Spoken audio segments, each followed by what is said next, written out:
The short answer is Alex and I sacrificed our 20s. Not to sound like a sob story, but like it is the honest truth that we basically consistently did 60-hour weeks for 9 years, 10 years.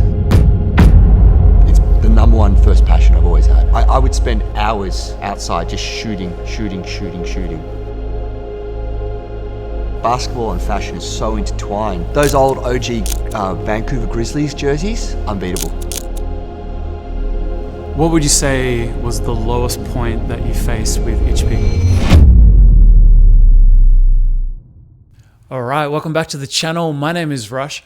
So I recently spent the day with Nate, who is the co-owner of streetwear brand Ichpig. He started the label in Melbourne with his brother Alex. You guys are gonna love this episode as we go into depth about how basketball has influenced the brand and the struggles that these two brothers have faced running a clothing label in Australia. This is a really inspiring episode. Enjoy.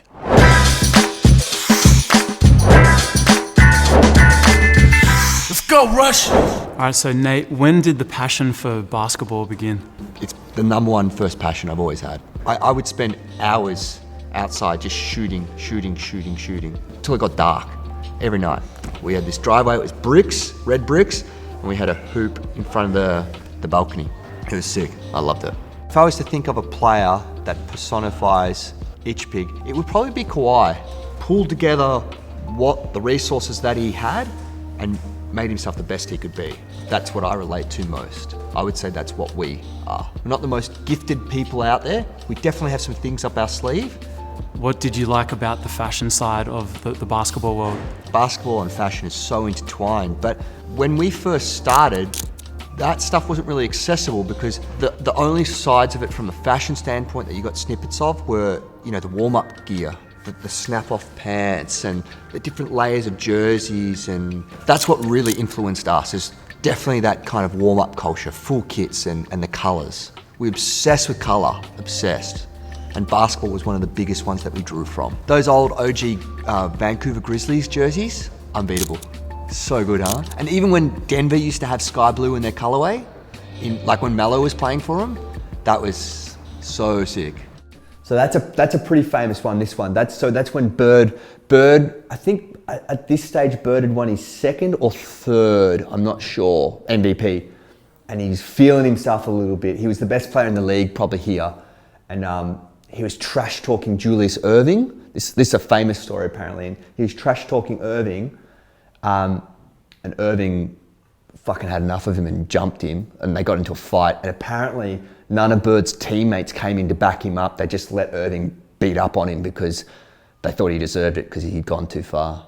What's up guys, my YouTube channel is independently run, and if you'd like to support me while I make these basketball documentaries, I've started a community page on Patreon where you can show your support. To celebrate the launch of my Patreon, the first 10 people who sign up will receive one of these items: an Andrew Gay signed jersey, a pair of Dwayne Wade shoes and t-shirt, NBA 2K video games, or a Ben Simmons artwork. You will also get access to my Discord, early access to my YouTube episodes. You or your business can become an executive producer of the show, and I'll be giving away prizes every month. Thanks for your support, it's much appreciated. Let's go back to 2010 when you're in your mum's garage. What goals did you guys have for the brand back at that point? I don't know, I don't even think we had a monetary goal, to be honest. It was just make dope shit. So that was probably the goal, is just to make dope stuff that we would want to wear. That was probably goal number one. When we first started, we weren't able to find things that we wanted to wear, and that's why we started. So the more that we made dope stuff that we wanted to wear, the more good things happened. It was a very slow process though. Super slow process. Like, I mean, we didn't make a buck out of it for at least 4 or 5 years. So what were the biggest struggles in the early days of starting the brand? Like, what were the main concerns for Ichpig? The first biggest challenges were how do we make what we're doing work? Because we were cutting up basically dead stock that we were buying from the supplier in Australia and then just turning them into these custom colorways and just being influenced by shoe culture and NBA teams. And so the biggest challenge was getting our skills up so that we could sew these things, because, I mean, Alex knew how to sew, but I didn't. And then getting the machinery, making enough money to buy the machinery. Once we started selling more than we could keep up with production-wise, how do we keep up with the demand but keep it going? And then, you know, we started subcontracting the sewing out a little bit. My shoes are a bit squeaky as well, sorry. All right, we'll go up here.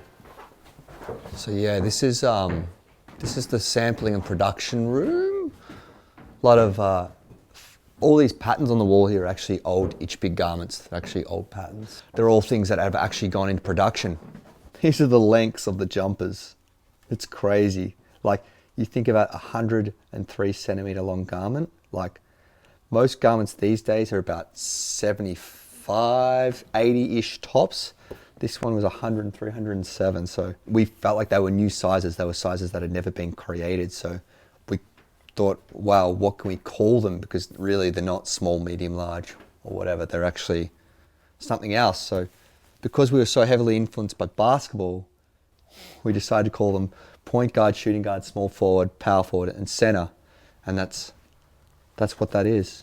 But because we didn't have enough money at the start to fund and hold stock in all 5 sizes, we just did a small, a large, and a center. What we did was on the outside of these custom garments that we made, we had these tags made up. So basically, we had this huge bed sheet or spare fabric that we'd found somewhere. We took it to a screen printer, got these made, and then screen printed all the whole sheet, and then we hand cut them out one by one with scissors, and then we would hand stitch them onto the back of the rib of the jumper. So we'd stitch it like there. Yeah, it's crazy to think. We did that one by one for every hood that we made. When we first tried to think about our logo, like we always had this as a logo, but it wasn't really the main logo. It was actually this one. And this is actually IP for Ichpig. This was us trying to make a logo out of the pig. If you look at it, like it's really similar to the OG Memphis Grizzlies logo. Like we were really inspired by it. What would you say was the lowest point that you faced with Ichpig? We started selling to a group of people that we didn't really align with, and that actually coincided when we first started making some money. Like we first started paying ourselves, and we're like, at this point it's like year 5 or year 6, and we're finally starting to see something from it. After grinding every day, doing like 60, 70 hour weeks on sewing machines and carting shit around and going and picking up everything from the suppliers ourselves, like it was a lot of work. So when you face those hard times and you're working 60, 70 hour weeks, how do you develop that mindset to keep going and not give up? I actually think it comes from like a sports basketball culture. It's that, just keep shooting, keep going. And that notion of repetition, do. Like, maybe it's crazy, maybe it's like, you know what I mean? It's that balance between like sticking to the plan, but also being a little bit like blindly insane and just kind of, you keep chasing. For the most part, has it been difficult to get everything made in Australia and in Melbourne? And what are the hurdles in regards to that? What are you sacrificing getting things made here in Australia instead of overseas? The short answer is Alex and I sacrificed our 20s. That's literally what happened. Not to sound like a sob story, but like it is the honest truth that, yeah, we basically consistently did 60-hour weeks for 9 years, 10 years. Alex wears 4 or 5 different hats, and I wear 4 or 5 different hats. Between us, we fundamentally could run the business by ourselves, and we have. I'm thankful for, choosing to go the Australian-made route, because what it then did to us was it forced us to learn everything. We couldn't just say, let's just farm this out here or farm that out there We had to learn everything, every single thing in the business, right from, setting financial targets through to marketing, through to design, through to logistics, warehousing, dispatch, everything. I was at university doing my honours or whatever, and I basically said to the lecturer, if you want me to take this seriously, this honours program, you're going to have to let me do Ichpig in it, because otherwise I just won't have time. I was basically doing probably at that point like 30 to 40 hours on Ichpig, 20 hours of work a week at this industry-based learning, and then 20 hours at university as well. So I didn't have much time left. I was pretty time poor, but luckily enough, they let me. One of the outcomes was we came up with this pocket, and it was the anorak pocket, which is what kind of put us on the map. It's you've got you've got a side entry pocket, and then you've got a top entry pocket, and they're independent of each other.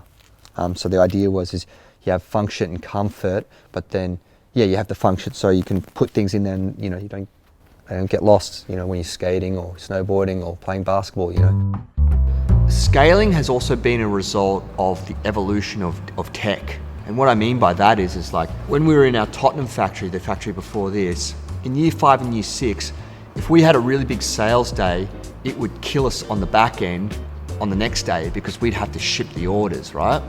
Now, shipping orders is completely different to what it is now, because back then we were handwriting each order parcel out, packing it, and then putting it all in our car, driving it to the local AusPost and literally giving it to them. Whereas now, there's a system, you got Shopify. I've got a book upstairs that I'll show you. It's literally a pad that has those sticky notes that you rip off the AusPost prepaid social bags. And we used to stick it all down in a line and write person's name next to it, and then have to one by one hit up those people saying, this is your tracking number, this is your tracking number, this is your tracking number.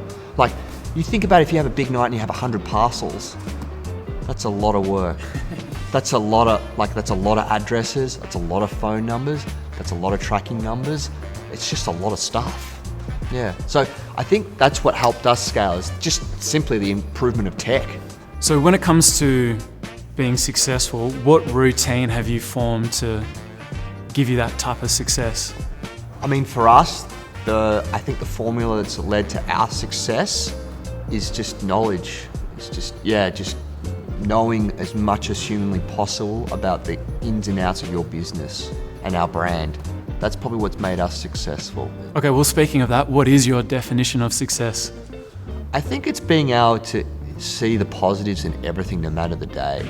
Whilst it's sick to earn a shitload of money and stuff, the more you watch Netflix and stuff like that, the more you realize that there are so many people out there that have a shitload of money that are unhappy as hell. I'm always fascinated by like people that, maybe don't have everything, or maybe even are struggling, but they still find positives in every day, every situation. I think that's success, because, you're happy, you're enjoying life, you only get given one life. Being able to see the positives in absolutely everything, I think that's such a underrated skill. I think it gets looked over so much. Yep. All right, so last question, man, and then we can go upstairs. Can you share your biggest dream with me? Biggest dream? Man, it would be just so epic to do a collab with an NBA team. It would be epic. It would be so dope. I don't even know how you make that happen, but it would be dope. I would love to do that.